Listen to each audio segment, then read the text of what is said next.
Hoje comemoramos a Reforma Protestante, iniciada em 31 de outubro de 1517, na Alemanha, com uma atitude corajosa do monge Martinho Lutero, que publicou as suas 95 teses.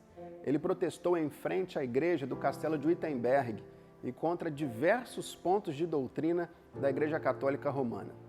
Resumidamente, as proposições teológicas que serviram como pilares da Reforma Protestante são chamados os 5 solas, frases latinas que surgiram para enfatizar a diferença teológica entre a Igreja Protestante e a Igreja Católica Romana. Sola vem do latim, que significa somente ou apenas, na língua portuguesa.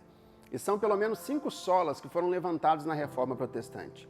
Sola fide, somente a fé; sola scriptura, somente a Escritura; solos Christus, somente Cristo; sola gratia, somente a graça; e soli Deo glória, somente a Deus a glória. Esses são os pilares da Reforma Protestante.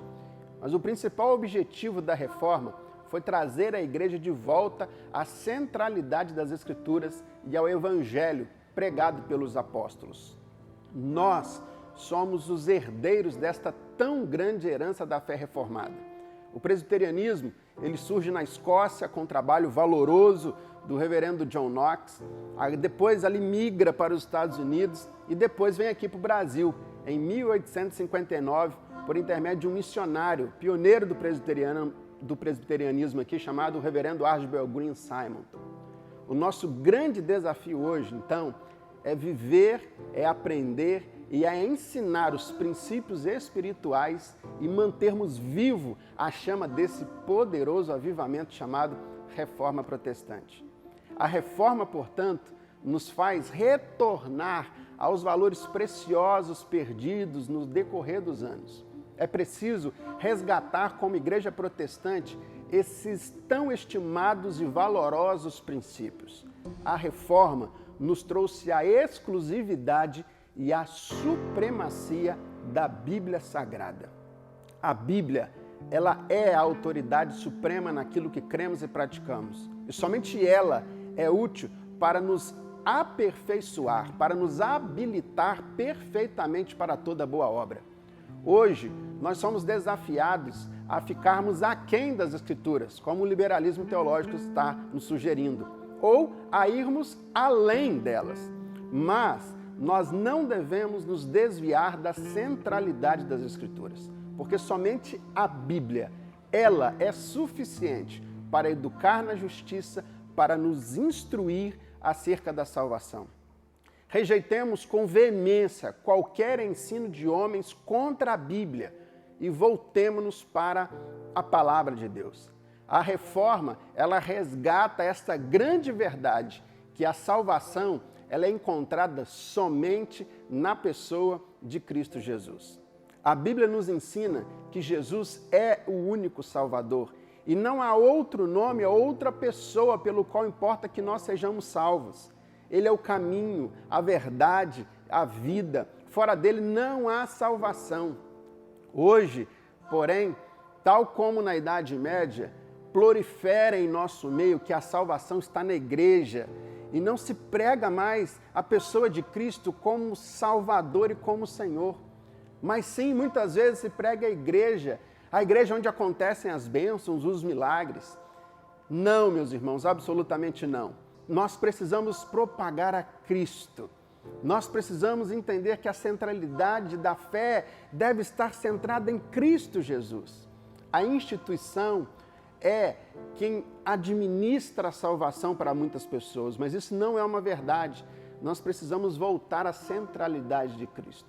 É chegado o tempo de restaurarmos a pregação cristocêntrica ao seu lugar de absoluta primazia.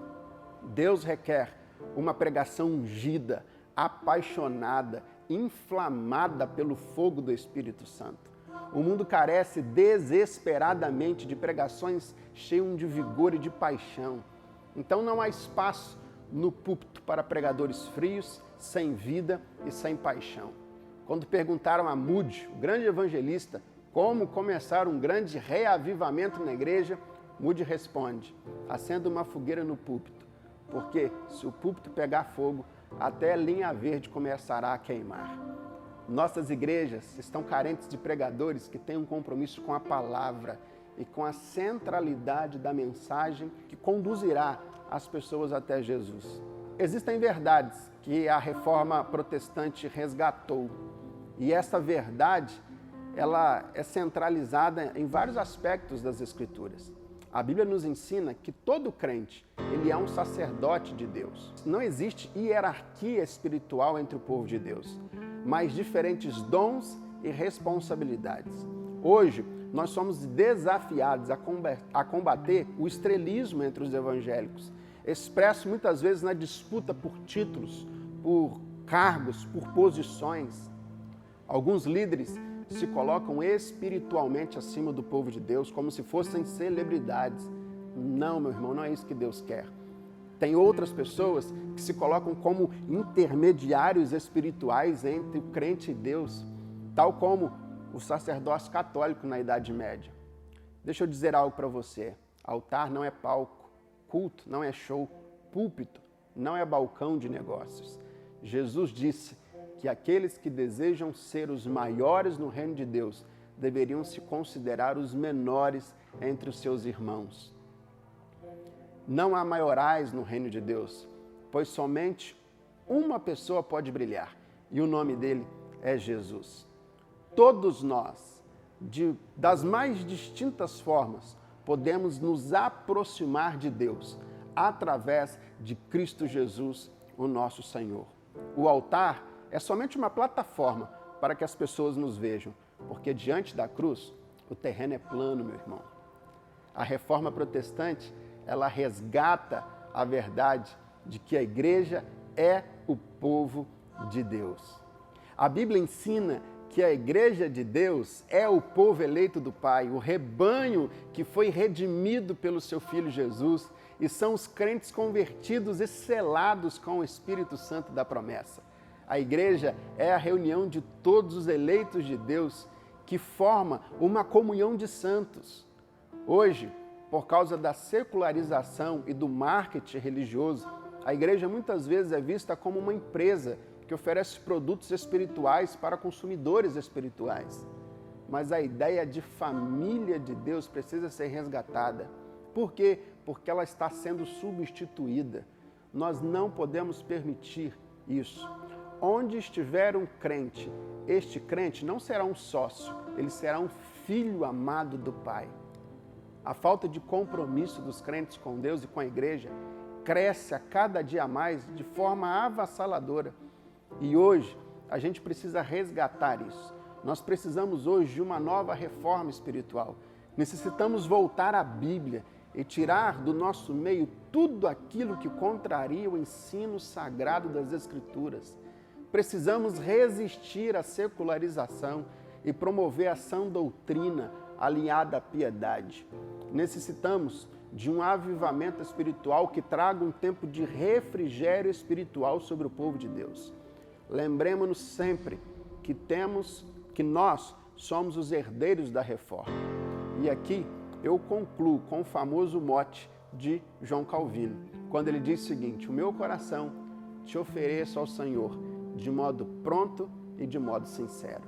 Este é o símbolo que deve marcar a nossa vida. Que Deus abençoe a sua igreja, que Deus abençoe o Brasil, que Deus abençoe o mundo. Graça e paz em nome de Jesus.